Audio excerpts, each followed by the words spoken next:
مقتول کی بہن نے تفصیل سے یہ بات بتائی کہ رحیم کی بیوی نے اسے بتایا کہ رحیم جب دوائی کھا کر گہری نیند میں بے ہوش پڑا ہوتا تھا یا پھر باہر کہیں نکل جاتا تھا تو مقتول اس لڑکی کے پاس آ بیٹھتا اور عشق و محبت کا اظہار کرتا تھا۔ لڑکی اسے دھتکارنے کی یا اسے یہ کہنے کی جرأت نہیں کرتی تھی کہ اس کے کمرے میں نہ آیا کرے۔ اس کے بجائے وہ روتی اور مقتول کی منت سماجت کرتی تھی کہ وہ بدنام ہو جائے گی اور اس کے ساتھ یہ سلوک نہ کرے۔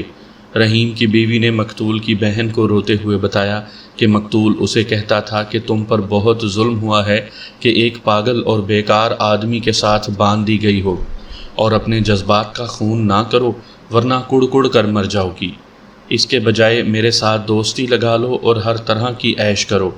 لڑکی نے مقتول کی بہن کے آگے ہاتھ جوڑے اور کہا کہ اس کی یہ شکایت مقتول تک یا اس کی ماں تک نہ پہنچنے پائے۔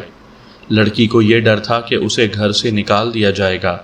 میں نے مقتول کی بہن سے کہا کہ اس کی ماں رحیم کی بیوی کی بہت تعریف کرتی ہے۔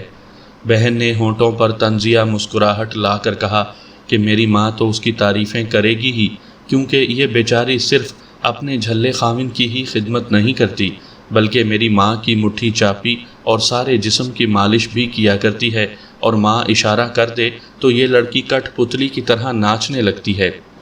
اس لڑکی کی اتنی صاف گوئی سے میں اتنا زیادہ متاثر ہوا کہ مجھے کچھ شک بھی ہونے لگا کہ یہ لڑکی کہیں مجھے دھوکہ تو نہیں دے رہی۔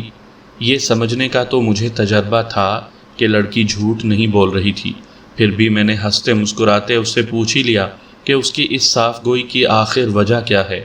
بیٹیاں تو اپنی ماں کے اتنی خلاف نہیں بولا کرتی۔ بہنوں کو بھائیوں کے ساتھ محبت تو ہوتی ہی ہے، اس نے کہا، لیکن اس بھائی کے ساتھ میری جو محبت تھی وہ شاید آپ اندازے میں نہ لا سکیں۔ میرے اتنے پیارے بھائی کے قتل کی ذمہ دار ہماری ماں ہے۔ یہ بھائی ماں کا پہلا لڑکا تھا، اس لیے ماں نے اسے خوب بگاڑا اور ہمارے ابا کو اپنے پاؤں کے نیچے دبا کر رکھا، اور پھر بیٹے کی ہلا شیری کرتی رہی کہ بیٹا من مانیاں کرتا رہے۔ میرے بھائی اور اس کی سسرال میں دشمنی ہماری ماں نے پیدا کی۔ یہ تو دشمنی ختم کر سکتی تھی، لیکن اس ماں نے دشمنی اور زیادہ بڑھائی، اور رضا جیسے غنڈے کے ساتھ میرا بھائی لڑ پڑا۔ میرے بھائی اور اس کی بیوی میں ہماری ماں نے محبت پیدا ہونے ہی نہیں دی، بلکہ بیٹی کو اس کی بیوی کے خلاف ہتھیار کے طور پر استعمال کیا۔ آپ حیران نہ ہوں کہ میں سچ کیوں بول رہی ہوں۔ اس کی اصل وجہ تو یہ ہے کہ میں بچپن سے نکل کر لڑکپن میں داخل ہوئی تو ایک سہیلی کے اثر سے میرا دھیان اللہ اور نماز روزے کی طرف لگ گیا۔ میں نے اسی عمر میں قرآن مجید ختم کر لیا۔ اگر آپ مجھے سچی لڑکی سمجھتے ہیں تو ایک سچ اور سن لیں۔ میری شادی کا وقت آیا تو اپنی رشتہ داری میں ایک لڑکا میرے دل کو بہت اچھا لگتا تھا، اور میں اسی کے ساتھ شادی کرنا چاہتی تھی، اور ہو بھی سکتی تھی۔ یہ نہ سمجھیں کہ میری اس کے ساتھ خفیہ ملاقاتیں ہوتی تھیں، ایسی کوئی بات نہیں تھی۔ بات اتنی ہی تھی کہ یہ لڑکا مجھے اچھا لگتا تھا، اور میں نے اپنے بھائی کو بتا دیا کہ میری شادی اس لڑکے کے ساتھ ہونی چاہیے۔ بھائی نے میری پسند کو پسند کیا اور کہا کہ شادی اسی لڑکے کے ساتھ ہوگی۔ بھائی نے ماں کو بتایا اور فیصلہ کن لہجے میں کہا کہ شادی اسی لڑکے کے ساتھ ہونی چاہیے۔ ماں نے صاف انکار کر دیا اور کہا کہ جہاں وہ چاہے گی وہاں میری شادی ہوگی۔ یہ ہماری ماں کی عادت ہے کہ اپنی چلاتی ہے اور کسی دوسرے کی بات کتنی ہی اچھی کیوں نہ ہو اسے رد کر دیتی ہے۔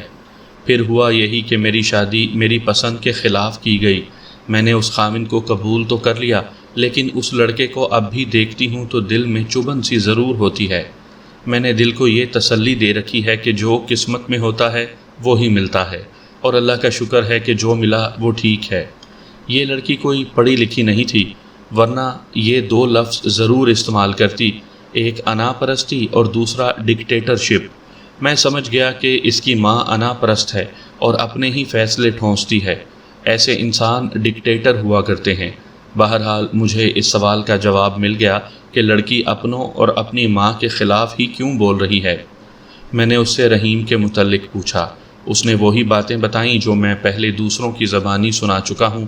اس نے اس بات کی تائید کی کہ رحیم کو یہ احساس ہی نہیں کہ وہ اس لڑکی کا خاوند ہے جو اس کے ساتھ کمرے میں رہتی ہے۔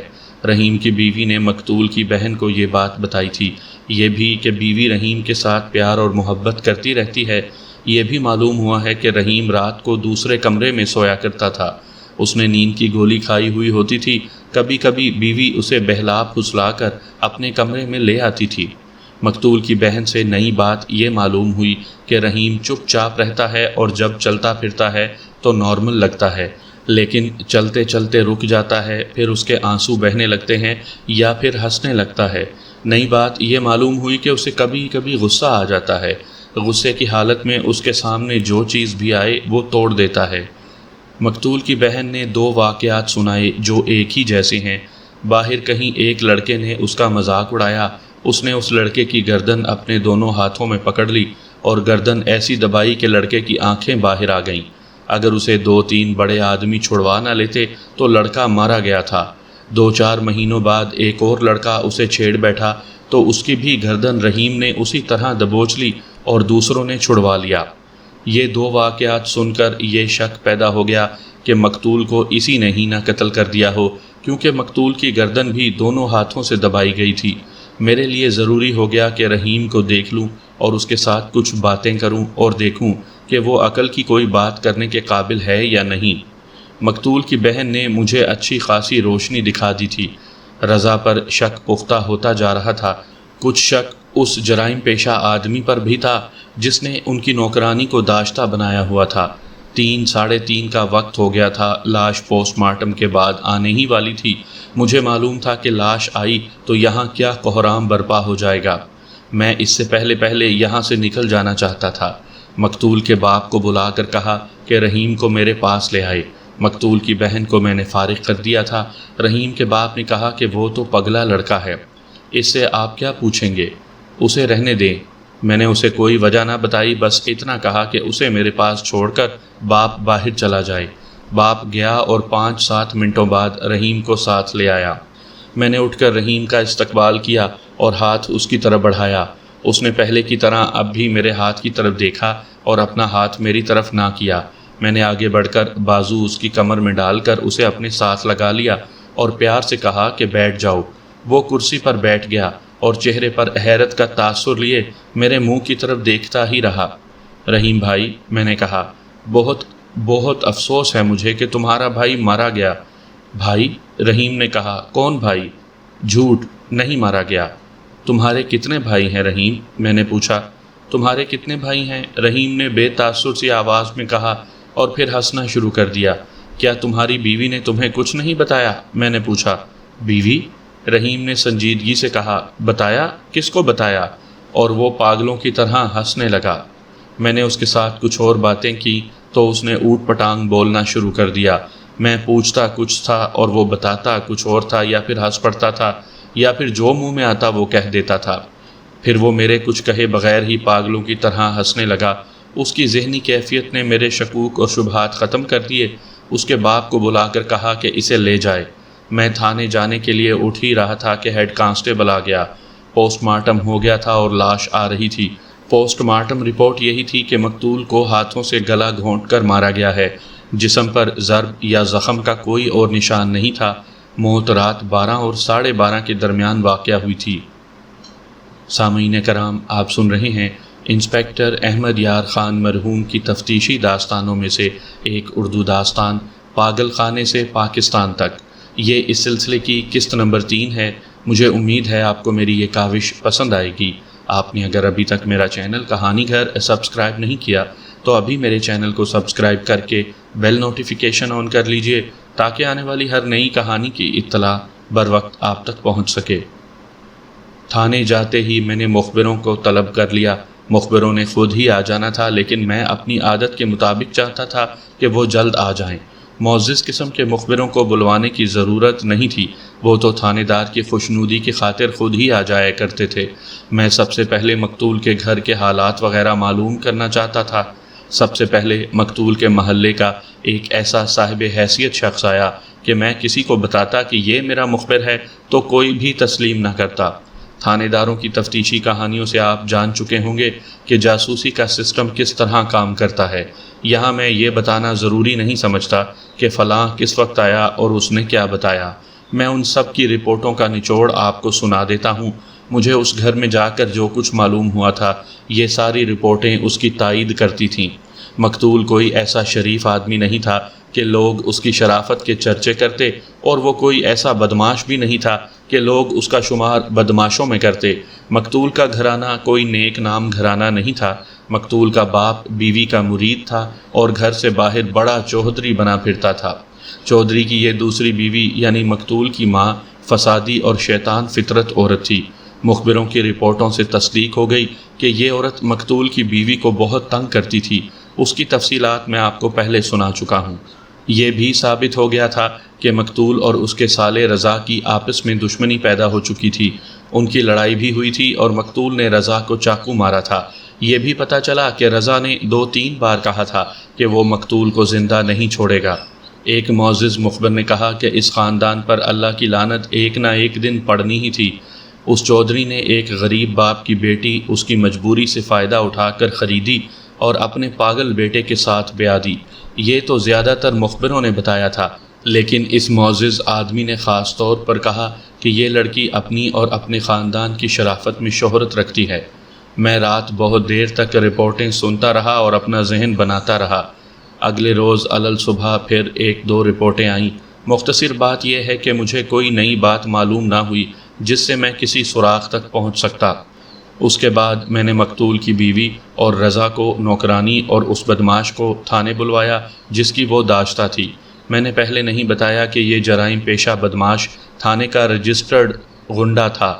2-3 وجوہات ایسی تھیں کہ اس بدماش پر مجھے کوئی زیادہ شک نہیں تھا۔ اس سے زیادہ اہم نوکرانی تھی۔ یہ سب تھانے میں آئے تو میں نے پہلے مقتول کی بیوی کو اپنے پاس بلا کر بٹھا لیا۔ اس لڑکی میں یہی ایک نقص نکالا جا سکتا تھا کہ اس کا رنگ سانولا تھا، لیکن گہرا سانولا نہیں تھا۔ چہرے کے نقوش اچھے تھے، مطلب یہ کہ خوبصورت نہیں تھی تو بدصورت بھی نہیں تھی۔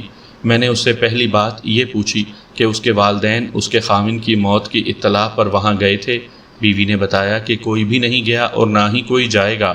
اس سے یہ ظاہر ہوا کہ ان کی دشمنی گہری ہو گئی تھی۔ عام طور پر ناراض رشتہ دار بھی ماتم کی اطلاع پر رسمی طور پر چلے جایا کرتے تھے۔ میں نے مقتول کی بیوی سے پوچھ گچھ شروع کی تو اس نے بالکل وہی باتیں سنائیں جو میں پہلے سن چکا تھا۔ وہ بھی زیادہ الزام مقتول کی ماں کے سر دھرتی تھی۔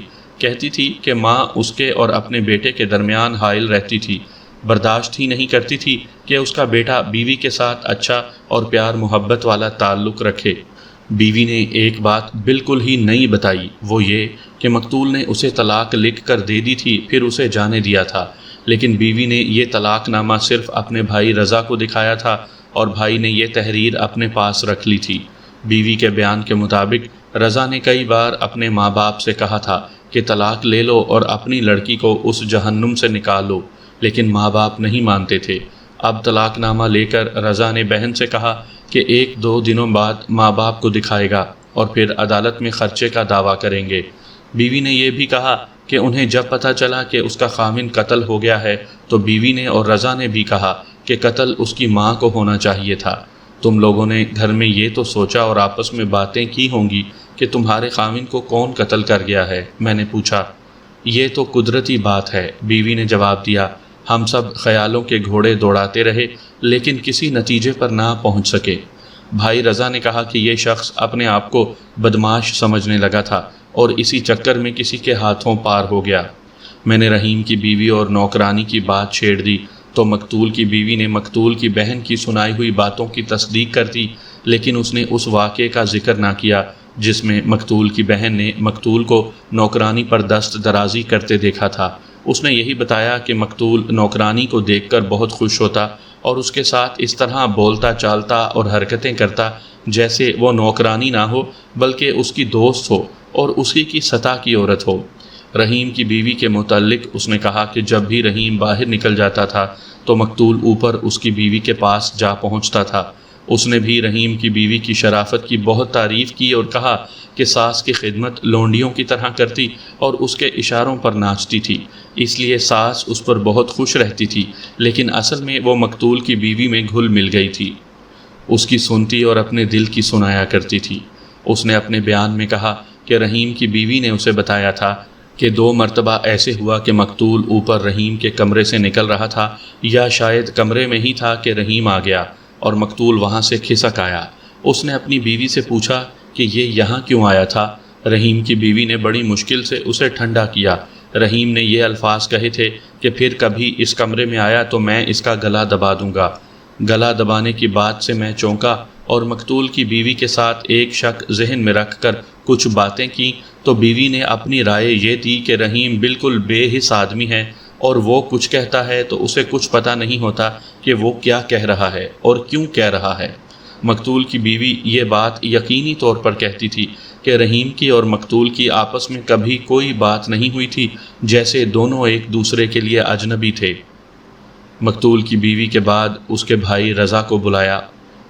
اس شخص پر مجھے شک تھا اور اس شک کی بیک گراؤنڈ بھی تھی۔ میں نے بناوٹی سا افسوس اپنی آواز میں پیدا کر کے کہا کہ مجھے بہت افسوس ہوا ہے کہ اس کا بہنوئی مارا گیا ہے۔ رضا نے کہا کہ افسوس اسے بھی ہے، لیکن خوشی تب ہوتی کہ اس کی ماں ماری جاتی۔ اصل فساد کی جڑ تو اس کی ماں ہے۔ ماں ایسی نہ ہوتی تو میری بہن بھی خوش رہتی، اور یہی خاوند جو ماں کی وجہ سے قتل ہو گیا ہے میری بہن کے ساتھ ٹھیک ٹھاک رہتا، جس طرح اچھے میاں بیوی رہتے ہیں۔ یہیں سے رضا نے وہی باتیں شروع کر دیں جو میں پہلے اتنی بار سن چکا تھا کہ زبانی یاد ہو گئی تھیں۔ میں نے اس توقع پر اسے بولنے سے نہ روکا کہ ہو سکتا ہے کہ اس سے کوئی نئی بات معلوم ہو جائے، مگر وقت ضائع ہونے کے سوا کچھ حاصل نہ ہوا۔ میں نے اس کی اور مقتول کی لڑائی کا حوالہ دیا اور پوچھا کہ یہ کہاں تک صحیح ہے کہ مقتول نے اسے چاقو مارا تھا۔ اس نے فوراً سارا واقعہ سنا دیا۔ وہ کہتا تھا کہ میں نے اسے آرام سے سمجھانے کی نیت سے گلی میں روکا تھا۔ میری نیت لڑائی جھگڑے کی تھی ہی نہیں، لیکن وہ یکلخت گرم ہو گیا۔ میں نے اسے پھر سمجھایا کہ دیکھو یہ رشتہ کیسا ہے، لیکن وہ تو اپنے آپ کو معلوم نہیں کیا سمجھ رہا تھا۔ یہاں سے لڑائی ہوئی۔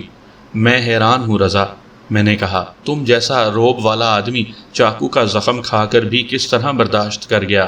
تم تو اسے اڑا ہی سکتے تھے۔ خدا گواہ ہے ملک صاحب، رضا نے کہا، میں صرف اپنے باپ کی عزت کی خاطر چپ رہا، لیکن یہ چوٹ برداشت نہیں کی۔ 2 ہی دنوں بعد میں نے مقتول کو قبرستان کی طرف جاتے دیکھا۔ فوراً 2 آدمی ساتھ لیے اور میں اس کے پیچھے چلا گیا۔ آگے گہرائی آتی ہے۔ اسے پکڑ کر نیچے لے گئے اور خوب پھینٹی لگائی، گھونسوں کی مار دی تاکہ ظاہری کوئی ضرب یا زخم نہ ہو۔ چھڑانے والا کوئی نہیں تھا۔ وہ بے ہوش نہیں ہوا، باقی کوئی کسر نہیں رہنے دی۔ اب دیکھیں ملک صاحب، یہ شخص کتنا کچھ بہادر تھا۔ گھر جا کر میری بہن کو مارا پیٹا اور اپنی ماں سے بھی پٹوایا، اور طلاق لکھ کر بہن کے ہاتھ میں دی اور گھر سے نکال دیا۔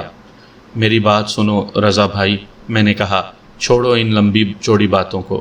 تمہیں میں اپنا دوست سمجھتا ہوں، تم مجھے اپنا دوست سمجھو۔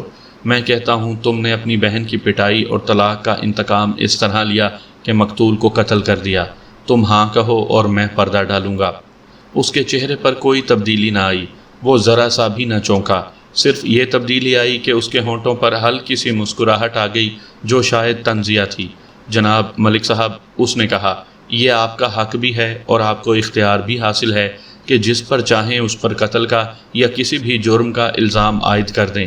میں عرض کروں کہ میرے لیے کسی کو قتل کروانا کوئی مشکل کام نہیں۔ اس شخص کو اگر میں قتل کرنے کا ارادہ کر لیتا تو جہاں قبرستان سے پرے اسے مارا پیٹا تھا وہیں کہتا کہ اسے ختم کر دو اور یہیں کہیں زمین میں دبا دو۔ میں صرف قتل کرتا، مار پٹائی کی ضرورت ہی نہیں تھی۔ پھر یہ بھی سوچیں کہ اس کے گھر جا کر قتل کرنا کتنا خطرناک کام تھا۔ مجھے تو یہ بھی معلوم نہیں تھا کہ رات کو وہ کون سے کمرے میں سوتا ہے۔ میں تو اس سے بہن کی طلاق لینا چاہتا تھا جو اس نے دے دی۔ میں نے اگلے ہی روز ایک وکیل کے ساتھ بات بھی کر لی تھی کہ اس شخص پر بچی کے خرچے کا دعویٰ دائر کر دوں گا۔ اگر آپ کو یقین نہ آئے تو اس وکیل کو بلا کر پوچھ لیں، اور پھر میں آپ کو ان 2 آدمیوں کے نام بتا دیتا ہوں جن سے میں نے مقتول کو پٹوایا تھا۔ 2 اور آدمی ہیں جنہیں یہ بات معلوم ہے، ان سب کو بلا لیں اور پوچھ لیں۔ میں پھر کہتا ہوں کہ قتل ہی کرنا ہوتا تو میں مقتول کی ماں کو قتل کرتا۔ یہ نہ سمجھیں کہ میں نے اس کی اس بات پر یقین کر لیا اور اسے چھوڑ دیا۔ میں اس سے کچھ نہ کچھ پوچھتا رہا اور جرا بھی کرتا رہا، اور بات سے بات نکال کر اسے اس مقام تک لانے کی کوشش بھی کرتا رہا جہاں مشتبہوں اور ملزموں کے منہ سے بے اختیار اقبالی بات نکل جاتی ہے۔ لیکن یہ شخص پورے اعتماد کے ساتھ میری ہر بات کا تسلی بخش جواب دیتا چلا گیا۔ پھر بھی میں نے اسے بالکل صاف نہ سمجھا اور اسے کہا کہ وہ تھانے میں ہی رہے کیونکہ مجھے اس کی ضرورت پڑتی رہے گی، اور وہ اپنی بہن کو گھر بھیج دے۔ نوکرانی اور 10 نمبریہ بدماش آئے بیٹھے تھے۔ میں نے پہلے نوکرانی کو بلایا۔ اسے دیکھ کر میں نے محسوس کیا کہ واقعی اس عورت میں ایک خاص قسم کی کشش ہے۔ چہرہ بھی اچھا، چہرے کا رنگ بھی اچھا، اور جسمانی ساخت تو خاص طور پر بہت ہی اچھی تھی۔ اس کے چہرے پر جو تاثرات تھے ان سے میں بڑی اچھی طرح واقف تھا۔ اسے بٹھایا اور بے تکلفی کے انداز سے کچھ باتیں کر کے اس کی گھبراہٹ کم کی، اور یہ بھی کہا کہ اس پر کوئی الزام نہیں، اس سے کچھ باتیں معلوم کرنی ہیں۔ میں اس کے بیان کو طول نہیں دوں گا، کیونکہ اس نے مقتول کے گھر اور گھر کے ہر فرد کے متعلق وہی تفصیلات سنائیں جو پہلے ہی مجھ تک پہنچ چکی تھیں۔ مقتول کے اخلاق اور چال چلن کے متعلق مقتول کی بہن نے جو باتیں سنائی تھیں وہی اس نوکرانی نے بھی سنائیں۔ وہی واقعہ بھی سنایا جس میں مقتول نے کمرے میں اس پر دست درازی کی تھی۔ مجھے شک یہ تھا کہ اس نے اپنے 10 نمبری بدمعاش یار کو بتا دیا ہوگا اور اس شخص نے مقتول کو قتل کروایا ہوگا، لیکن ایک تو یہ شک کمزور تھا اور اس کے ساتھ یہ خیال بھی آتا تھا کہ قتل کرنا ہوتا تو کہیں باہر کرتا، گھر میں آ کر اس طرح قتل کرنا میری سمجھ میں نہیں آتا تھا۔ نوکرانی نوکری چھوڑ کر چلی نہ جاتی اور اس گھر میں موجود ہوتی تو پھر شک پختہ ہو سکتا تھا کہ اس عورت نے مقتول کا گلا گھونٹا ہے۔ اشتعال کی وجہ موجود تھی، لیکن نوکرانی اس گھر میں تھی ہی نہیں۔ اسے بھی میں نے سوال و جواب اور جراح کی چکی میں پیسنا شروع کر دیا۔ اس نے بڑی جرأت سے تسلیم کیا کہ وہ اس 10 نمبری جرائم پیشہ بدمعاش کی باقاعدہ داعشتہ ہے۔ اپنے خاوند کے متعلق اس نے بتایا کہ دوسری کمزوریوں کے علاوہ وہ چرس کا نشئی بھی ہو گیا ہے۔ اس نے یہ بھی کہا کہ وہ نوکری صرف اس خیال سے کرتی ہے کہ لوگ یہ سمجھیں کہ حلال کی کمائی پر گزارا کرتی ہے۔